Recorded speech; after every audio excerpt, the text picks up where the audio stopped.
नमस्कार, मैं नूतन पटवाल सबकी खबर से। इस वक्त हम आए हैं पंडित बालकृष्ण सेमवाल जी के निवास स्थल पर। जैसा कि हमारे तमाम दर्शक जानते हैं कि आने वाली 30 मार्च को चैत्र नवरात्रि शुरुआत होने वाली है। तो हमारे साथ पंडित जी हैं, तो आइए उनसे जानते हैं कि जो चैत्र नवरात्रि होने वाली है 30 तारीख को, जैसा कि ये भी जाना गया है कि इस बार जो नवमी है वो 6 अप्रैल को मनाई जा रही है। तो इससे रिलेटेड कुछ सवाल हैं जो हम पंडित से जानना चाहेंगे। पंडित जी, सबकी खबर से बहुत बहुत स्वागत है। तो जो हमारे ये जो नवरात्रि आने वाले हैं उसके बारे में कुछ बताएं मैं तमाम दर्शकों को। धन्यवाद।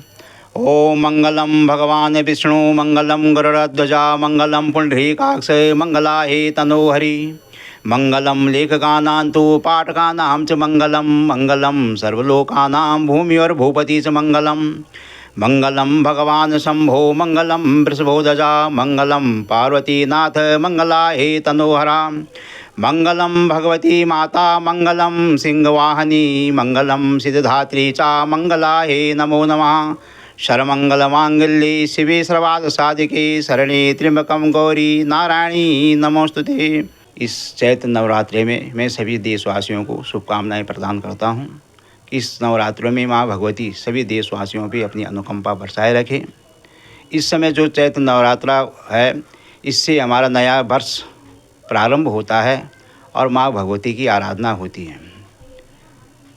नवरात्रि के अंतर्गत देवी की आराधनाओं से कई प्रकार के फलों की प्राप्ति होती है, मनोकामनाएं पूर्ण होती है, धनार्थी को धन मिलता है, विद्यार्थी को विद्या प्राप्त होती है, एवं जिनको संतान की कामना करनी होती है तो भगवती की आराधना करके संतान की प्राप्ति होती है।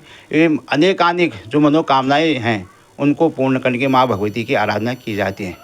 विशेष करके माँ भगवती की आराधना इसलिए की जाती है कि हमारी मातृशक्ति को आगे बढ़ाया जाए।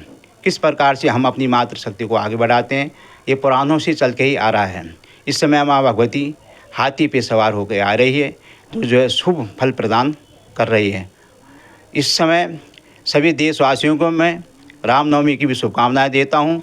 भगवान रामचंद्र जी के राज में जिस प्रकार से सुख समृद्धि रही है, इसी प्रकार से जो है रामनवमी के उपलक्ष्य में हमारे देश, हमारे प्रदेश आगे उन्नति करते रहें। मैं प्रधानमंत्री मोदी जी को भी और मुख्यमंत्री श्री योगी जी को भी हार्दिक शुभकामनाएं प्रदान करता हूं। पंडित जी, हमारे चैनल के माध्यम से जानना चाहेंगे कि हमारे तमाम दर्शक की, जैसे ये जो नवरात्रे आने वाले हैं 30 तारीख से 30 मार्च से, तो कई बार देखा गया है कि कई लोगों को ज्ञान नहीं होता, उसके बाद ही वो उन्हीं दिनों में गृह प्रवेश या शादी ब्याह करते। तो क्या ये माना जाता है कि जितने भी हमारे नवरात्रे हैं, ये सारे जितने भी हमारे चाहे शादियां हैं या फिर गृह प्रवेश वाले जैसे जितने भी सामाजिक कार्य होते हैं, तो उसके लिए एक नवरात्रे वाले दिन में कभी भी कर सकते हैं? देखो, ऐसा है कि चैत्र नवरात्रों में शादी ब्याह इत्यादि होती हैं। वो मान्यता है लोगों की कि कर ज़रूर देते हैं कि शुभ कार्य शुरू होते हैं, लेकिन अधिकतर जो है चैत्र नवरात्रों में शक्ति की उपासना की जाती है, ताकि हमारे अंदर जो है हमारे जितने अवगुण हैं वो अवगुण जो है दूर हों, गुणों की संपन्नता बढ़े।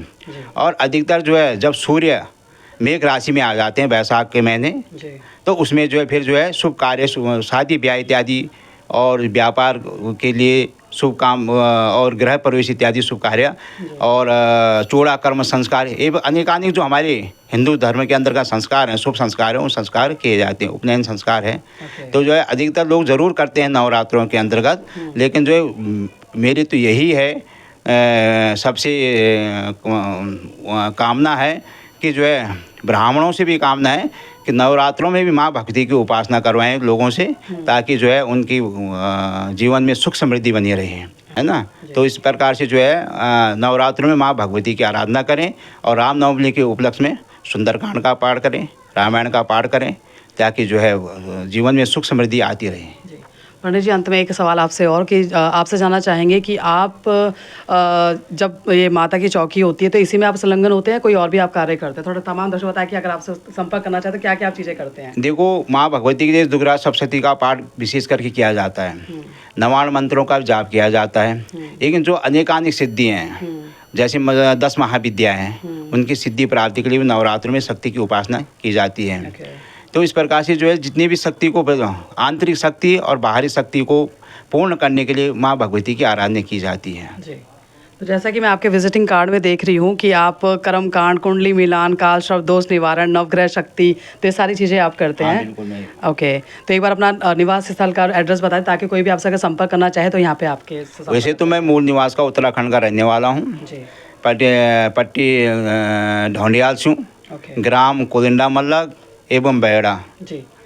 Post office Jogmadi okay. और ब्लॉक बिरुखाल का। जी। लेकिन वर्तमान में गाजियाबाद लाजपत नगर में रहता हूँ। ओके। और करने वाले तो भगवान हैं, मैं तो एक माध्यम हूँ, थोड़ा सा निमित्त, छोटा सा एक निमित्त माध्यम होता है ब्राह्मण। जी।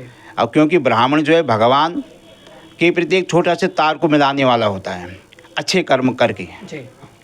ओके, तो ये थे हमारे साथ पंडित बालकृष्ण सेमवाल जी ने बहुत ही अच्छे तरीके से बताया कि ये जो आगामी चैत्र नवरात्रि आने वाले जिसके साथ हमारा नव वर्ष भी शुरुआत होने वाली है, तो हम तमाम दर्शकों से अपील करना चाहेंगे कि कभी कभी आप गृह प्रवेश करना हो या मुंडन संस्कार करना हो तो आप पहले पंडित जी, किसी भी पंडित जिसको भी आप जानते हैं उनसे संपर्क करें, तब आप ये कार्य में संलग्न हो।